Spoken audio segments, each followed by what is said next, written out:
Улсын их хурлын гишүүн Батсандан Ган Хуягнаар Баянзүрх Налайх дүүргийн 1-4-5-22-24-р хороодод ажиллаж, хороодод хийгдсэн бүтээн байгуулалтын ажлуудаар иргэдтэй цанс солилцохын зэрэгцээ өөрсдийн ажлын тайлангаа танилцуулсан байна.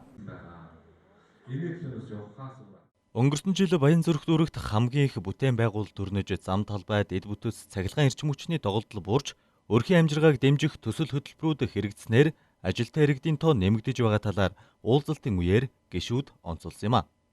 Улсын их хурлын гишүүн Ган Хуяг иргэдэд 3 чиглэлээр мэдээлэл өгсөн юм. Үүнд Улсын их хурлын 2016 оны чуулганы үйл ажиллагаа болон эдийн засгийн төлөв өнөөгийн нөхцөл байдлын талаар товч мэдээлэл хийлээ. Мөн өнгөрсөн 4 жилийн хугацаанд тойрогтой хийсэн ажлаа тайлагнав. Харин Улсын их хурлын гишүүн Батсандан өнгөрсөн хугацаанд санаачлан батлуулсан хуулиудын талаар товч мэдээлэл өгч, тэдгээр хуулиуд амьдралд хэрхэн хэрэгжих хийгээд ард түмэнд ямар нөлөөтэй хууль болсон талаар танилцууллаа. Мөн тэрээр хэлэхдээ бид олон 10 хуулиудыг батлан гаргаж чадлаа. Миний бие өргөдлийн байнгын хорооны даргаар томилогдоод тодорхой хугацаа өнгөрөв. Би Монголоо өмөөрнө, монголчуудаа өмгөөлнө гэсэн ураа дэвшүүлж байсан. Одоо өргөдлийн байнгын хорооны үүрэгт ажлынхаа хүрээнд Монголоо өмөөрч монголчуудаа өмгөөлөх ажлаа хийж гүйцэтгэж байна гэсэн юм а. Баянзүрх дүүргийн тухайд ер нь юу болчихваа, яачваа гэж та бүхэн бодож байгаа. Хөрөнгө оруулалт бол хамгийн их хийгдсэн энэ дүүрэг байгаа. Энэ 4 жилийн хугацаанд нийтдээ 770 орчим тэрбум төгрөг.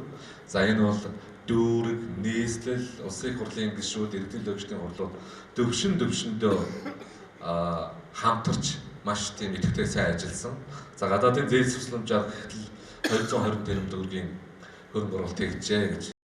Иргэдийн зүгээс өнгөрсөн хугацаанд гишүүдийн санаачлан батлуулсан хуулиудын талаар тайлан танилцуулгыг сонсож, дүүрэг хороонд хийгдсэн ажлуудад сэтгэл хангалуун байгаагаа дуулгасан юм а.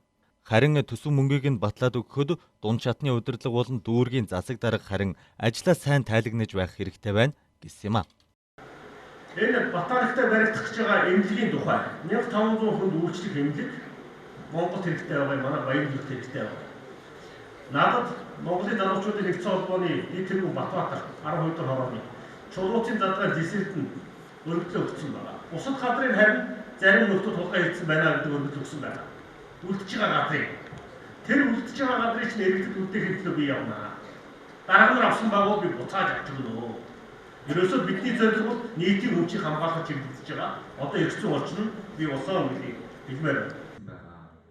Энэ төлөөс явахаас Өнгөрсөн жилүүдэд Баянзүрх дүүрэгт нийт 770 орчим тэрбум төгрөгийн бүтээн байгуулалтын ажил хийгдсэн бөгөөд ихэвчлэн сургууль, цэцэрлэг, зам талбайд эд бүтцийн ажил, цахилгаан эрчим хүч, гэрэлтүүлэг, камержуулалт хийхэд зарцуулагджээ. Мөн өрхийн амжиргааг дэмжих төсөл хөтөлбөрүүд хэрэгжснээр ажилтаа иргэдийн тоо нэмэгдэж байгаа талаар уулзалтын үеэр гишүүд онцолсон юм.